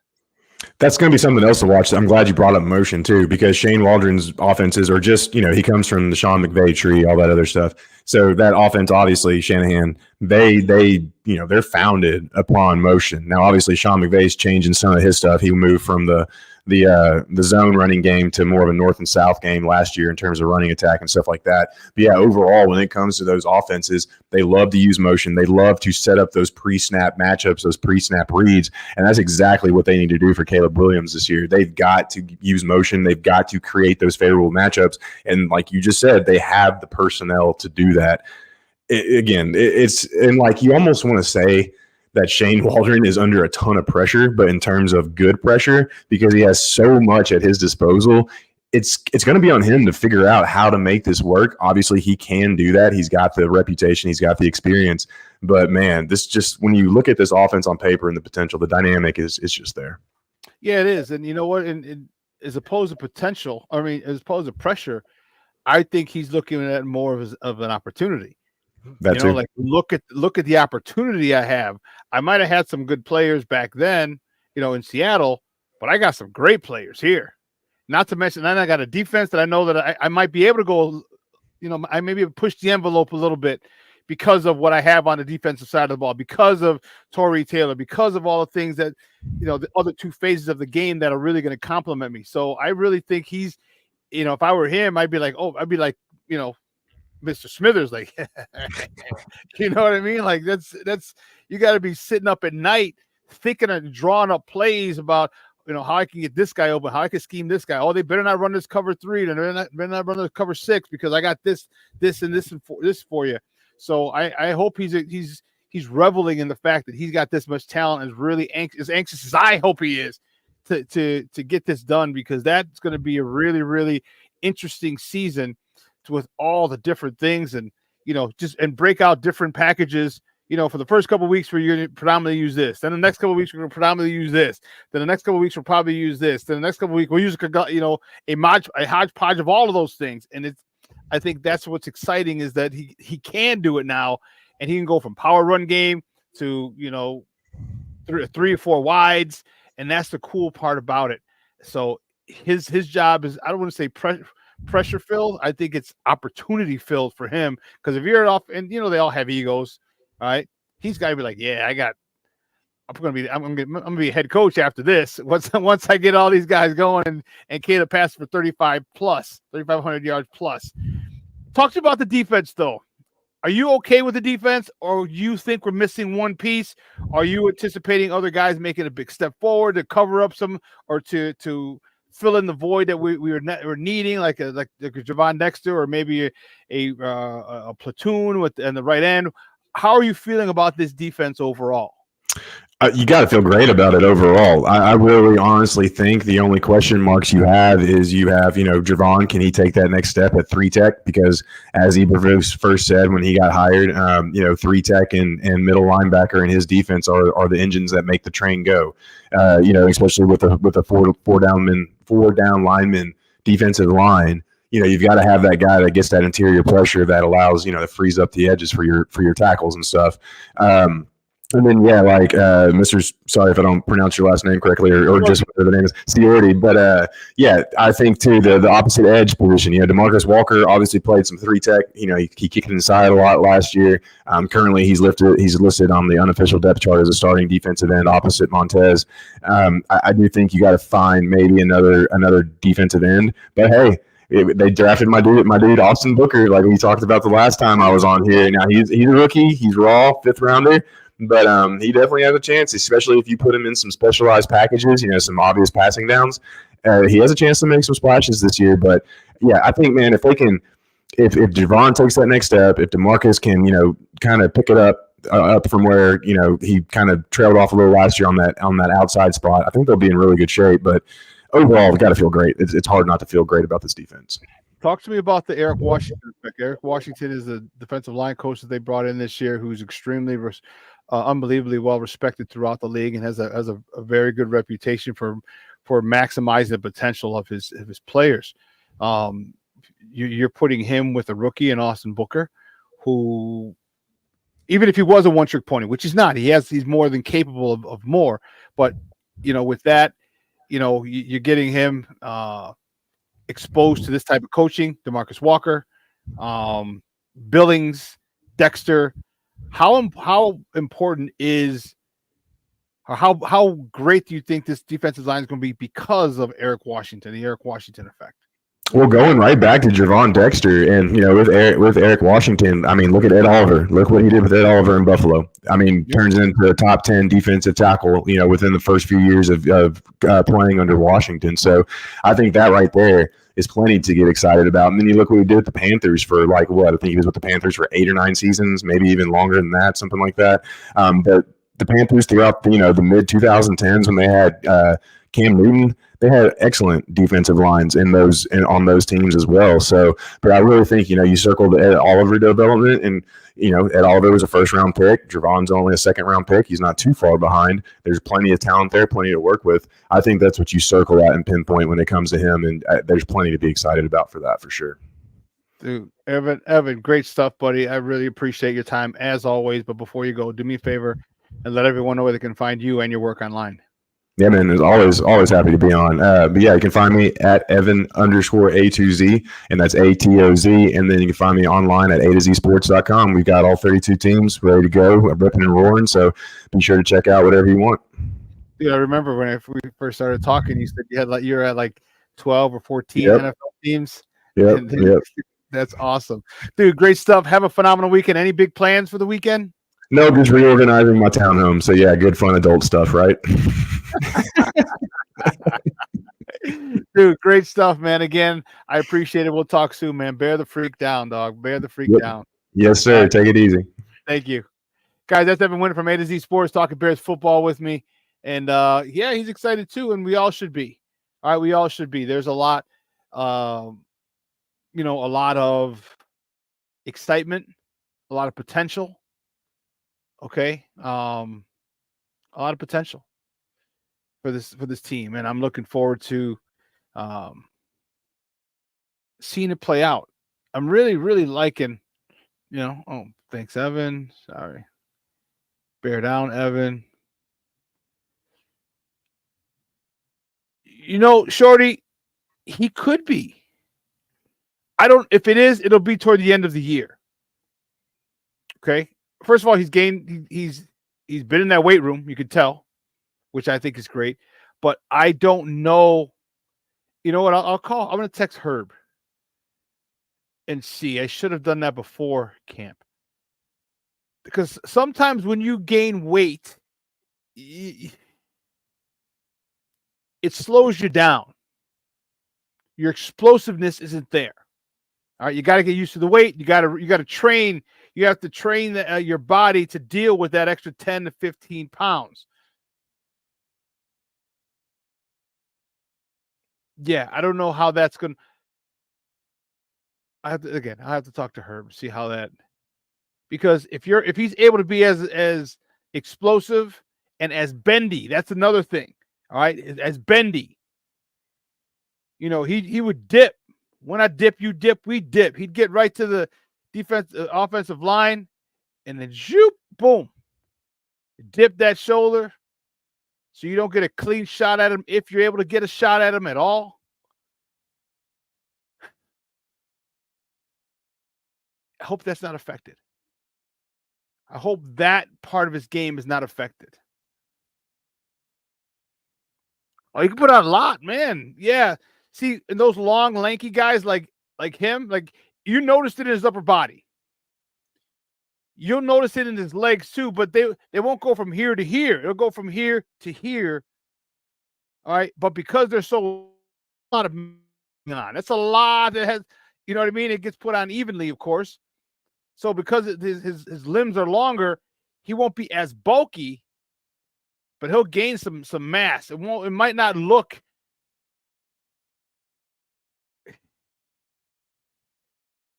Yeah, he's saying it might not take too long for Booker just because of his bendability and nonstop motor, and that's what I'm saying. Like, is he still gonna be bendable because he's gained so much weight? Because he's gained extra weight. And I don't. When people say he gained weight, they think, oh my God, he's fat. No. He's been in the weight room. All right, he packs some muscle on. So that's the thing that I'm wondering, and I'm hoping hasn't been affected, is his bendability, his explosion, and his bendability. Because if that is not affected, this guy could take over that starting end job by the end of the season. By the end of the season, he could take over that job. So how is he trained? We're going to find out. Who was it? Shorty's talking about bring back Yannick Ngakoue. 4 sacks in 5 games with sweat. You know what? I'll take him. I'll bring him. I'll be more than happy to bring Yannick Ngakoue back. More than happy to bring Yannick Ngakoue back. They're going to have to make the numbers work, and I don't think he's going to get anywhere near his $10 million like he got last year, maybe 4 or 5. But remember, as I said, you got a lifestyle to live. You got mouths to feed. You got probably, if you have an old lady at home, she'd be like, nah, homie. It ain't what you got last year, but it's still. Yeah, you're right. At least for 1 year. At least for 1 year. Thanks, AC. At least for 1 year. Yeah. I agree. And then here's the awesome part is next year the edge class is deep. So then you go get another one. So now you talk about rotational pieces. You talk about NASCAR packages. You talk about special situation packages. You go get a top flight defensive end next year. Or maybe if you think that Braxton Jones isn't your dude at left tackle, or what if we need a left guard? What if Nate decided to go away from Nate Jones? There's a lot of possibilities. A lot of possibilities.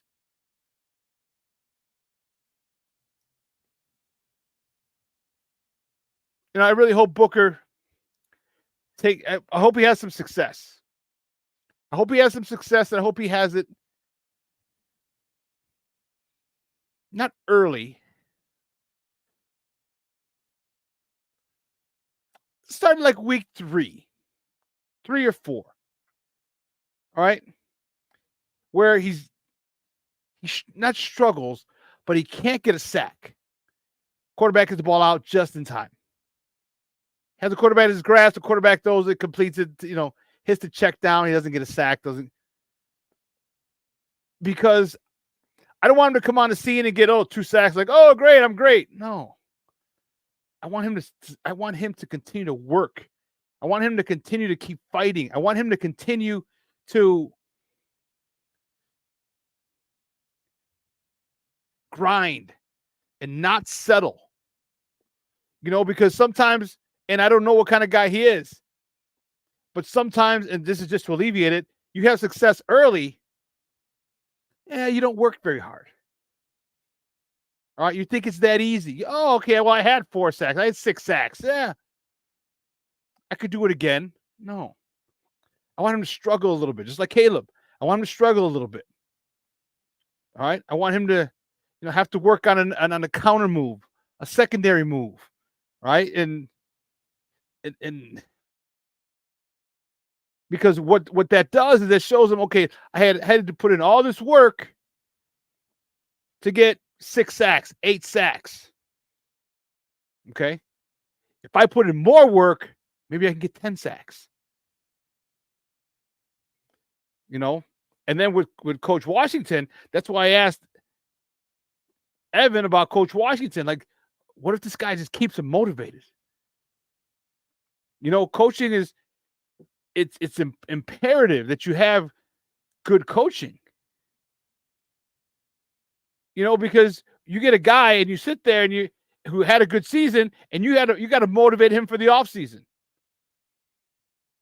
You have to make sure that he's motivated, because first of all, they should be motivated themselves. You're in the NFL, you're making millions, whatever. Some guys aren't always motivated the way you would anticipate them being motivated. Some guys are not like that.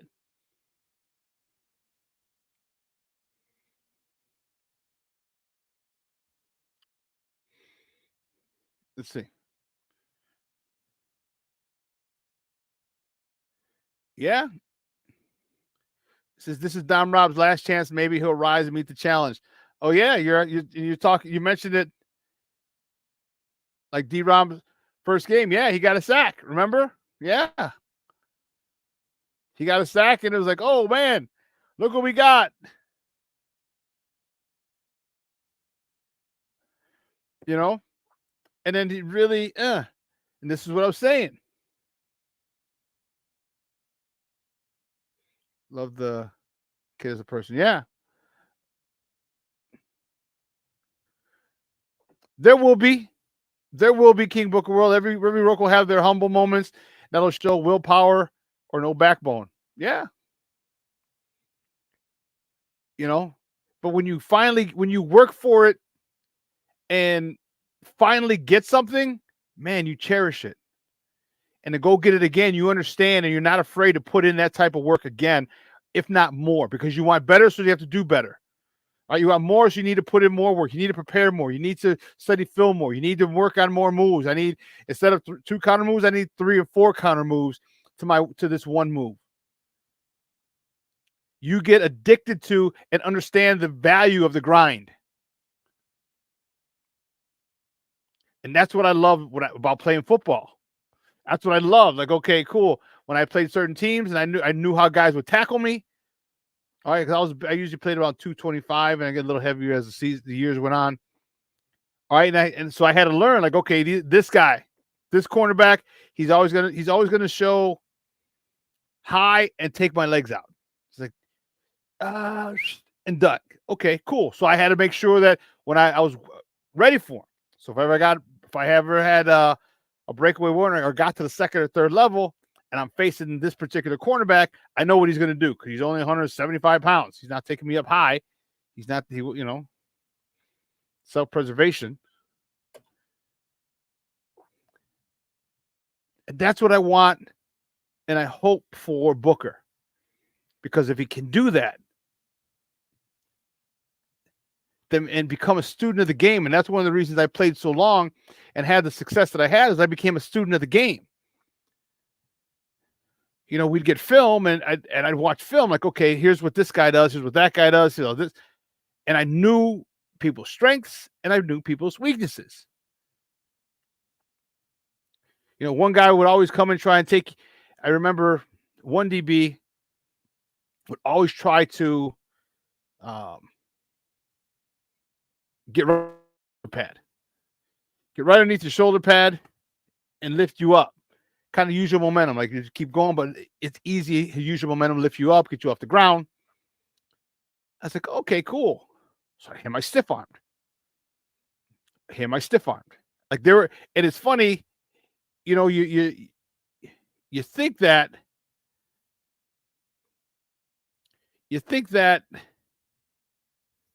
watching film can be boring. You think that we all have tendencies. And the sooner that these guys learn that, in every aspect of life, we have tendencies. And as soon as these guys learn that and understand the importance, if they don't understand it already, the importance of film study, we got talent. That's the cool part. Like, we're not asking 5th, 6th, and 7th rounders to be good and be Pro Bowlers. We're asking Rome Odunze to be a Pro Bowler in a couple of years. We're asking Austin Booker to be a Pro Bowler in a couple of years. We're asking guys that we drafted, we jumped back into the draft to get.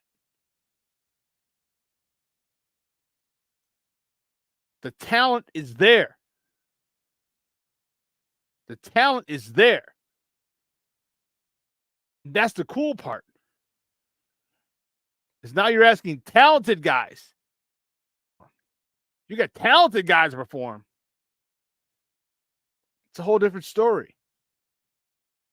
It's a whole different story. Like I said, imagine if Rome is able to abuse the number 3 cornerback on every team. Imagine that. Imagine that. What do? You double team him? You better not double team Rome Odunze. You better not double team Rome Odunze. A rookie. When you have a future Hall of Famer in Keenan Allen, you have a perennial Pro Bowl caliber player in DJ Moore, you better not double team or shade a safety over to Rome Odunze.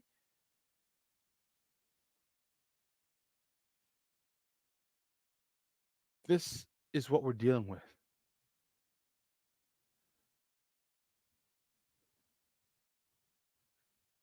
Cool. We'll talk about it, Shorty. Thank you. For that, guys, I need your help. Make sure you spread the word. Get me up to that stack, 1,000. That'd be great.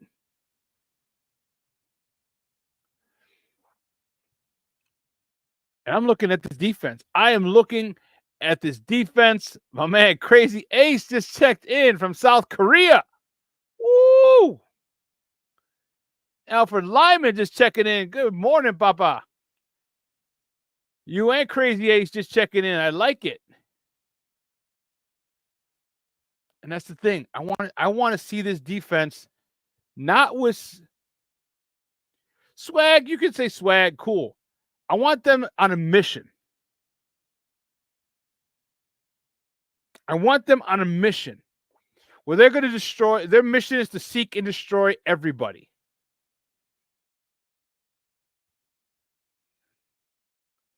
I want them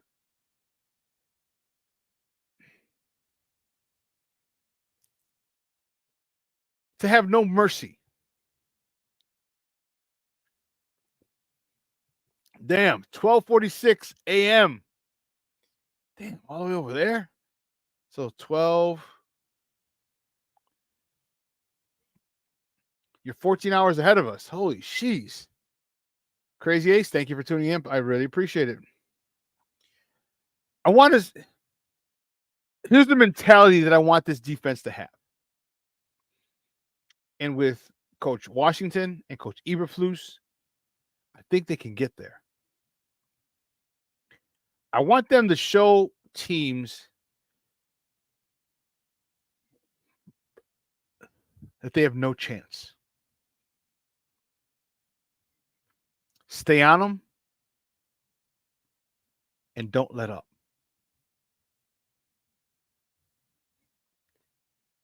When I played with the Thunder and we came over in 2005, we had a real good team. Really good team. In 2006, majority of the teams, maybe we had like 3 or 4 new guys, but everyone else was the same. Our team as a whole, wasn't the offense, the defense, because now the defense, they were known for good defense and okay offense. You know, they score because the defense set them up. But our offense was scoring from all over with Dre, our receiver, with Jimmy, our tight end, Shaq, our receiver, Alex could play at Michigan, whole bunch of. We went in, our mentality is we're scoring 35 points.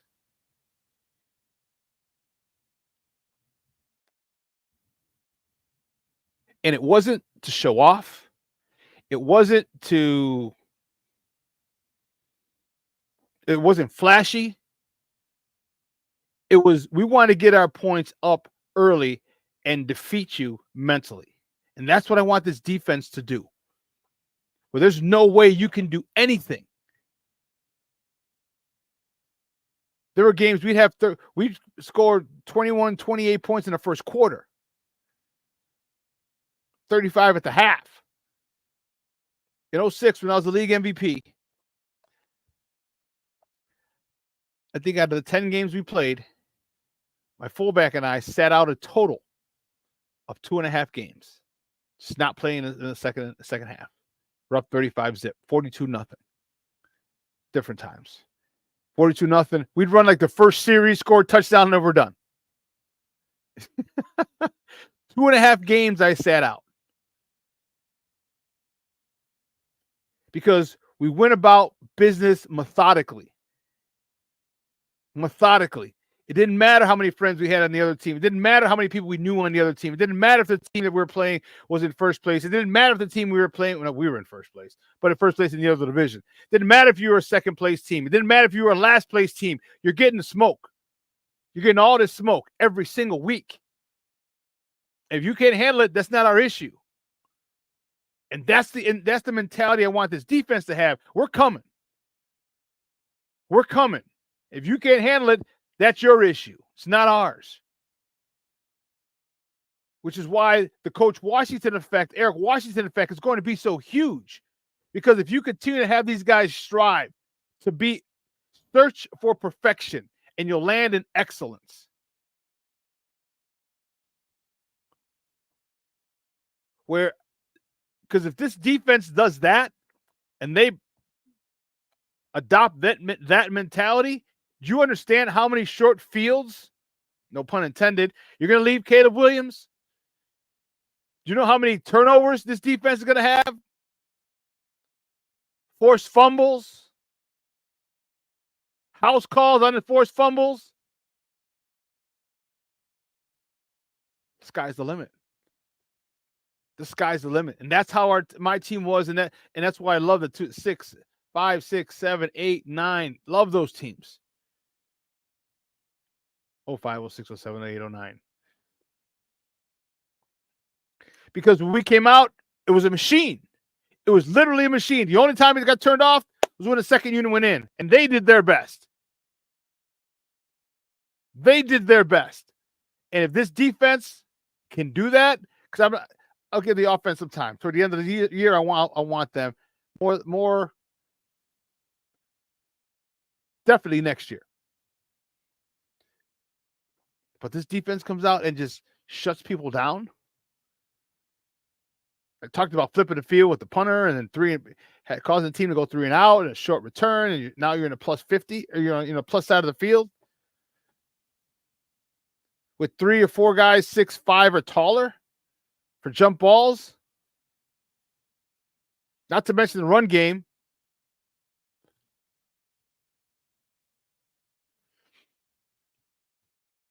So this has been fun talking about the possibility. Real fun.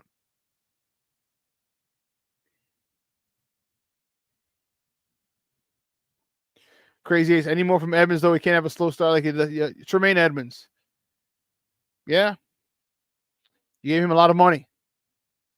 Gave him a lot of money. And he's got to step up. Because B.J. Edwards, that dude was a monster. And he didn't get anywhere near your contract. He didn't get anywhere near the size contract that Tremaine Edmonds got.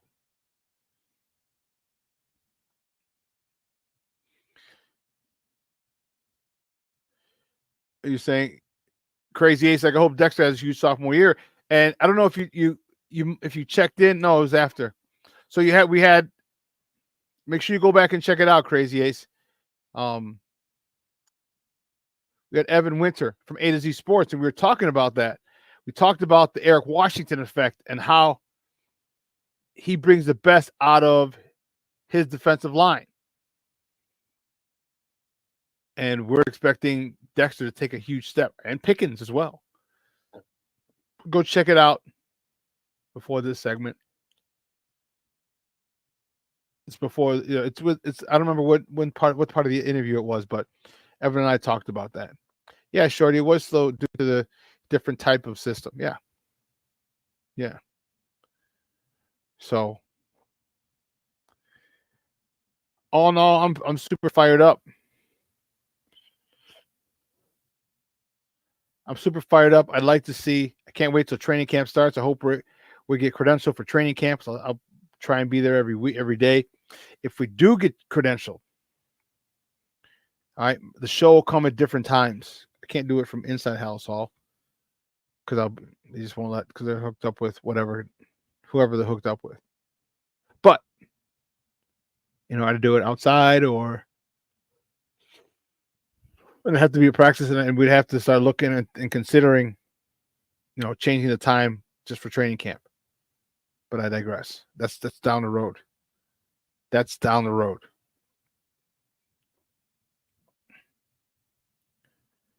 Man, great show. Great show today. I want to thank Evan Winter, my guest, for coming on and talking Bears football with me on Shawn and Maya in the morning on Sports Zone Chicago. One of the things I did want to talk about, I'm looking forward to tonight. All right. Are the NBA Finals. All right, the Celtics destroyed the Mavericks by 18 last night. Okay, game 2. It's not tonight, I'm sorry. Sunday. All right, back in Boston. Tip-off is 7 o'clock Central, and all the games, okay, are on ABC. All right, all games. It's going to be fun. This is what I like the finals. All right, you got the two best teams. You know what I mean? The two best teams, they're fighting for immortality. The Celtics for their 18th, Dallas with their 2nd. Dallas having 2 closers. Maybe it seems like Boston has 2 closers as well. I don't know. But it's going to be a good game on Sunday.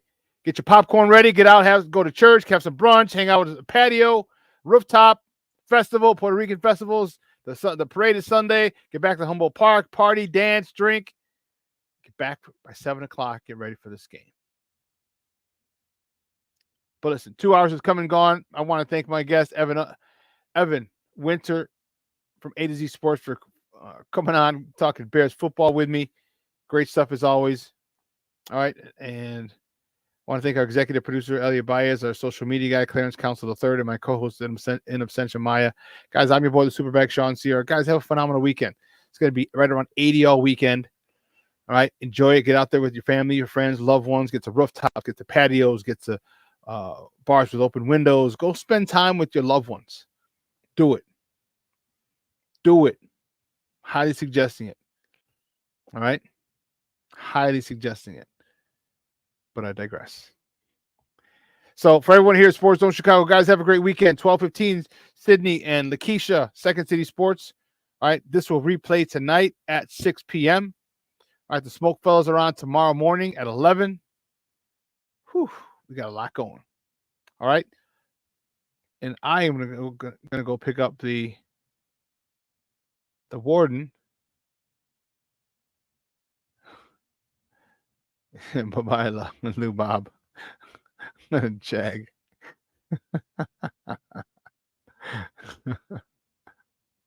Plank, thank you, Shawn. Great show, great chat. Enjoy your weekend. Bear down, Plank. Thank you. Appreciate the kind words. Appreciate them. Yep, you missed the Puerto Rican Day for us festival. You can always go back and check it out on YouTube, Papa. All right, Crazy Ace. Cool. Listen, I'm gonna get out of here. I'm gonna go pick her up, pick up the warden. What am I doing tonight? I don't know what I'm doing tonight. I might be just recovering from that party. Oh, did I? So here's a cool thing. Yeah, I think I did put, before I let you go, this is the backyard. This is part of the patio. Her name is Shayla Badia, where I was. She had a little pergola. She had a little band there. And they had a book that they were selling. Latinas in Construction. This is a big cardboard cutout of the book cover. So I took a picture in front of it with her. I was so happy for her and everything she did. It was a great time yesterday over at Project Penny. So everyone, enjoy this weekend. It's going to be beautiful. 80-ish degrees all weekend. Beautiful day to get, beautiful time to get out. I might lay out back in the back just because I'm crazy. So anyway, guys, I will see you. Let me see, who's the last comment before I. Oh, yeah. It was her party. She had to be the best dressed person there. I get it. And before you go, guys, make sure you give me a big thumbs up, this show today. Please do that. I greatly appreciate it. So for everyone here at Sports Zone Chicago, I'm your boy, the SuperBack, Shawn Sierra. Guys, have a phenomenal weekend. And guess what? Your boy is out. Deuces. Oh, and I'll be out tonight at 3 o'clock with Nomad on our Daily Bears talk show. Now I'm out.